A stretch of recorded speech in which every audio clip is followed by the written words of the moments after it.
Hi friends, and welcome back for a brand new video. If you don't know me, hi, I'm Nolwenn, a French legal practitioner who turned 25 on the 31st of October. And you know, a quarter century, that is such a joyous occasion that I decided on the best gift I could ever get for myself. An autism diagnosis.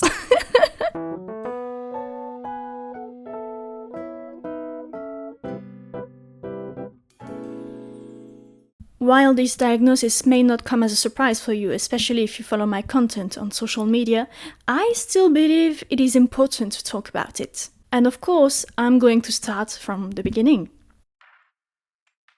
When I was a kid, I was weird. No filters, socially inadequate, and prone to anxiety even before I learned about that word, and I was only interested in a limited amount of, interests. And once I learned how to read, these behaviors started showing more and more. I adored reading as a child. I still do, but more moderately. But anything that could be read, I would read. It was not only for the escapism, because I am a fantasy girly through and through, but also because while reading those books, I learned so much about human behaviors and relationships, so they were my textbooks on how to socialize with other people. I was bullied throughout my school years for being the weird kid and the nerd kid, and it still follows me to this day. Even when I was younger, I quickly became aware that I was different from other kids. And listen, being different on its own, it's not a problem. The problem is how other people react to it. And throughout the years, those kids, teenagers, and now adults, they never hid the fact that they despised me or disliked me for being different. And I'll be honest, this greatly hurt me because I ended up not developing my identity. I had to hide my personality and my interests because whenever I was trying to be my true self, to show who I really was to other people, I was mocked for that. They made fun of me constantly, so yeah, I had to erase myself to make sure I wouldn't suffer from any bullying. And I still ended up being bullied. Human beings are so mean, and I really hoped when I was a kid that reaching adulthood, this would stop. But no, it doesn't stop. Human beings are still mean even when they're adults. So over the years, I did my best to adapt myself and try to create meaningful relationships and improve my communication skills in general. And that meant being open regarding those difficulties. And a few years ago, a person whom I had asked for help regarding this matter, regarding my difficulties, publicly mocked me for my inability and said that I just had to make an effort. Mind you, that person, when I asked for the help, they promised to help me because they really did say that they would help me. They promised to help me and said that they understood my struggle because I was very open about the fact that it wasn't just the matter of making an effort. It really was physically impossible for me to start conversations the way other people do it. I needed help and I was very clear about that. Yeah, some human beings are straight up trash bags. And because of all those people, the one throughout the school years, this person in particular, I felt terrible and I hated myself for the longest time.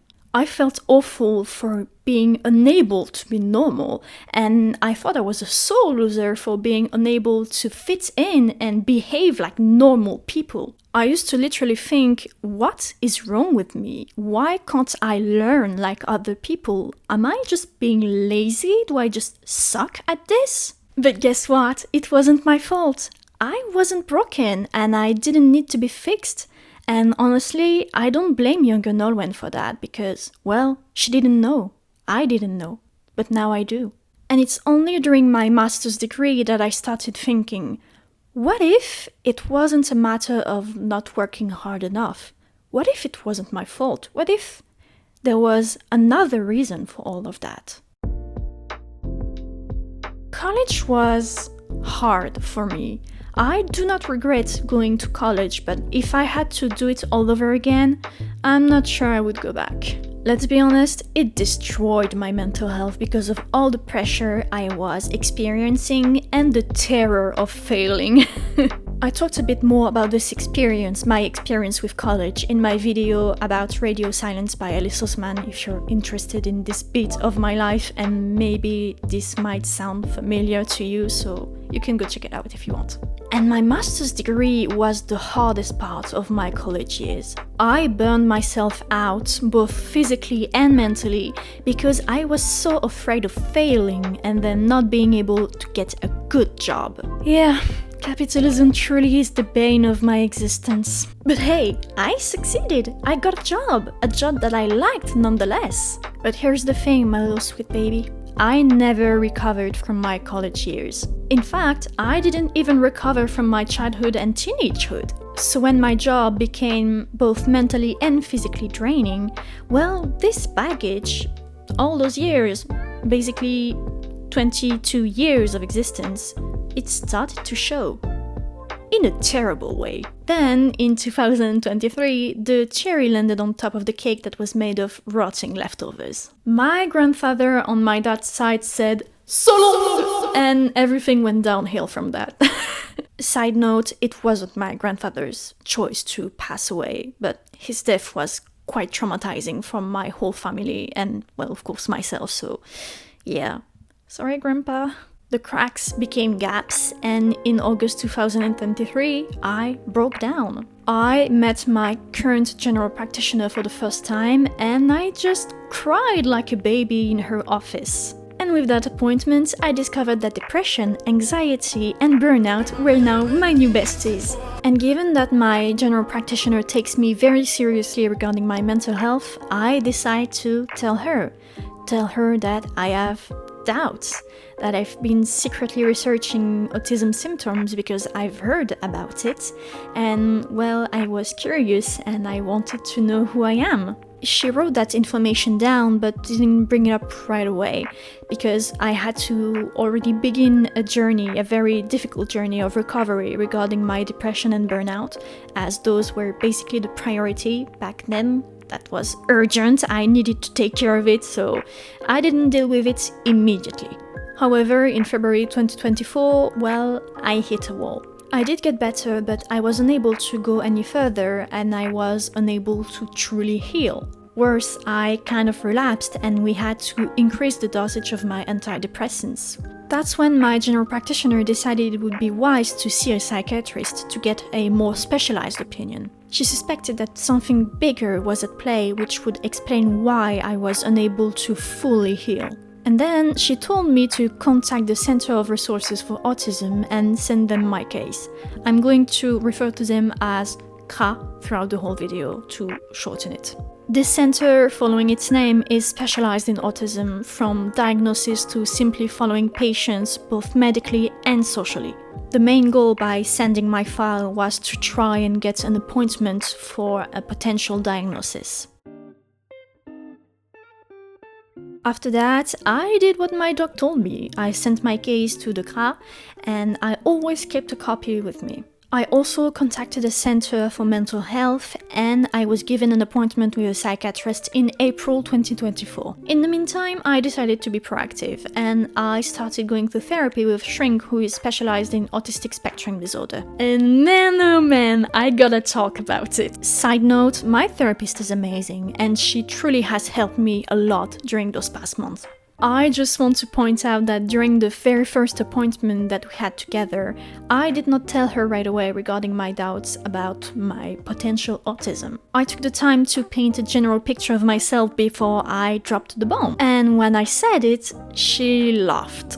Not mockingly, but she did laugh. Turns out that this whole time she was taking notes about myself, and every time I said or did something that reminded her of autism, she did a little tick next to the sentence that she wrote, and she laughed, and she showed me her paper, and it was covered in ticks.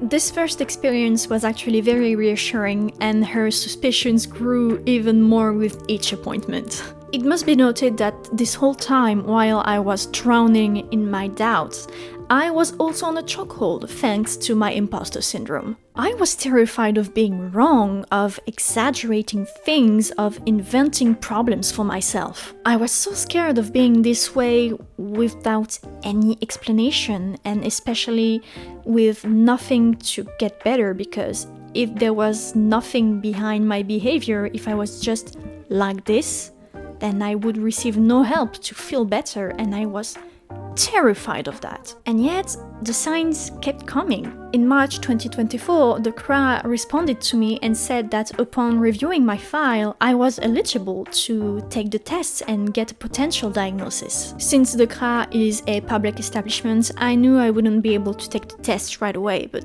still, it was a huge and very good sign for me. And in April 2024, I met the psychiatrist. Once again, I introduced myself, why I'm here, and most importantly, I gave her a copy of the file that I sent to the CRA. At first, she did not take a look at it as she wanted to focus on what I was saying, and she really listened to me very respectfully. And at the end of this oral interview exchange, she told me that she saw signs which could either be chronic anxiety or autism or both. Spoiler alert, you can call me Anna Montana because I get the best of both worlds. And finally, she took the time to read my file from the car. At the end, the psychiatrist told me that while I still had to take the test to get an official diagnosis, she believed that I was on the right path and that the probability of me being right was very, very high.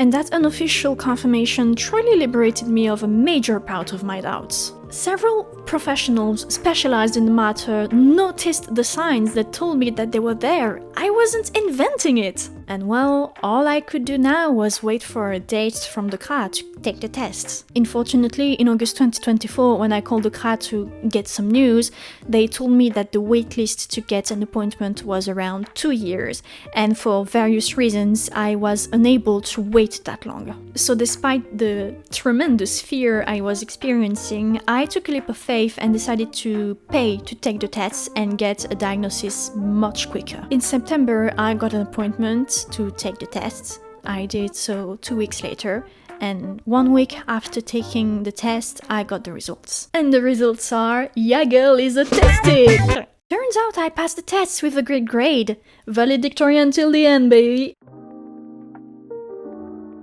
And let me tell you, I cried like a baby when I got the results. After 24 years of hating myself, desperately trying to make myself fit in a mold that could never take me entirely, I met the true Nolwenn. For 24 years, I hurt myself so badly trying to live like a normal person. Well, turns out I'm not like other girls. And all of that explained my physical and mental state. It explained my suffering for this whole time. Let's be clear, life is difficult for everyone. No matter who you are, you will try things, fail, succeed, be very confused most of the time. No one is born with the knowledge of how to deal with life ingrained in their brain. Thankfully, people came before us, experienced a lot of stuff, and can share those experiences with us. And the information we get from those experiences can guide us throughout our existence. We build our own path, but being human is also being part of a community, being shaped by memories, experiences, culture, relationships. But here's the thing, when you're autistic,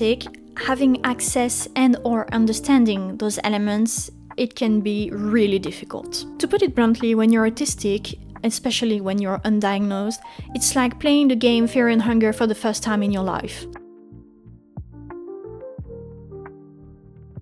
So you just keep trying to figure out what the fuck you're supposed to do in this game, you keep dying from enemy attacks because you don't know the patterns, you have objects and items and you don't know what to do with those, and sometimes you do something and it works and you still don't know how it happened, why it happened. Saddest part is, the game Fear and Hunger is actually amazing. And I bet it must be amazing to keep making discoveries, to try and fail, to fully experience the game. But since us autistic people can't learn from what we're trying to do, we can't fully enjoy it. And the same applies for life. Don't get me wrong, it doesn't mean that we are incapable of learning and progressing. Quite the contrary, actually. But we don't even start from the bottom. You can dig and dig and dig, and once you find the oil, you find our starting line. We have so much to learn and process because we function in a world that is so different from us that even the basics are hard to grasp. Of course, we are capable of making it, but it's really, really hard and it's exhausting. But now that I have a diagnosis, I have pages of a guide, a bit like in the game Fear and Hunger. Those pages are messy, not in order. Many of them are missing or still in a language that I don't understand. But the semblance of a guide, well, it's mostly pages that I can read and that I can understand. And all of that, it's because I can finally understand myself, which was the core of everything from the beginning. Learning that I'm autistic is genuinely great for me, and not only because my autism makes me hilarious. I can finally embrace who I am, I can develop my interests, show my personality because, well, I found my missing piece. Now I can learn about myself clearly without feeling ashamed or having any doubts. I am the way I am because I am autistic, and now that I know why I am the way I am, I just don't hate myself anymore. Ever since the diagnosis, I haven't really changed. Maybe gained some confidence, but that's it. But the way I perceive myself now did a full 180. Like, I changed the way I view myself completely. I love being autistic, it's freaking great. The problem is others. Look, I know that I'm weird, awkward, I'm a bit out of place, I do things that are odd. And don't get me wrong, I fully understand that because of the way I am, not everyone may like me. The same way I can't like everyone, that's completely fine, I fully understand that. But like I said earlier, human beings are mean, cruel even. And you can dislike me, that's fine, but as long as I did nothing wrong to you, you have no right to treat me like shit. In the past, I've been bullied, insulted, despised because I'm different, and it's just painful for nothing. Like, those people are just being mean out of nowhere. And yeah, this is the hardest part of being autistic. It's the fact that people constantly remind you that you are different and they don't like it. Like, I don't know, instead of making me miserable, why not just try to avoid me altogether and just be cordial when you don't have a choice to interact with me? You don't even need to understand me because I didn't even understand myself until not too long ago. But just show some empathy and respect. That's like the basis of human decency.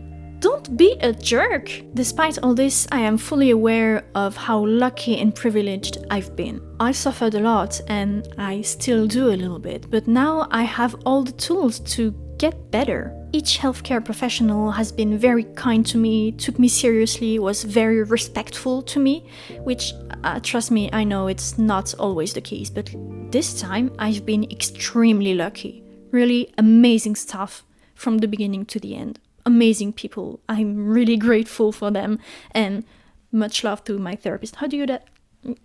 Is this how... Yeah, the heart? Yeah, I think. And besides, between the moment I started seriously looking into getting a diagnosis and the diagnosis itself, it took only a bit more than a year. Barely more than a year, so it went by very fast. And yes, I had to pay for the test. It was very expensive, and I am aware of how privileged I am for being able to afford this because, yeah, usually people have to wait because those tests, when you don't take them through a public establishment, they are really expensive. This isn't something you can easily afford, so I did that, but I also paid for my peace of mind. And I burned myself out through work for this, so I deserved it. And I'll be fair and square, it's kinda painful having to pay just to hear that, yes, I'm cuckoo bananas. And this is why I've been saying it's a great birthday gift, because it was very expensive, it was not too long before my birthday, and it went a bit like this. Happy birthday, Nolwenn! You're now 25. You're batshit crazy with autism, and you are riddled with depression, chronic anxiety, and burnout.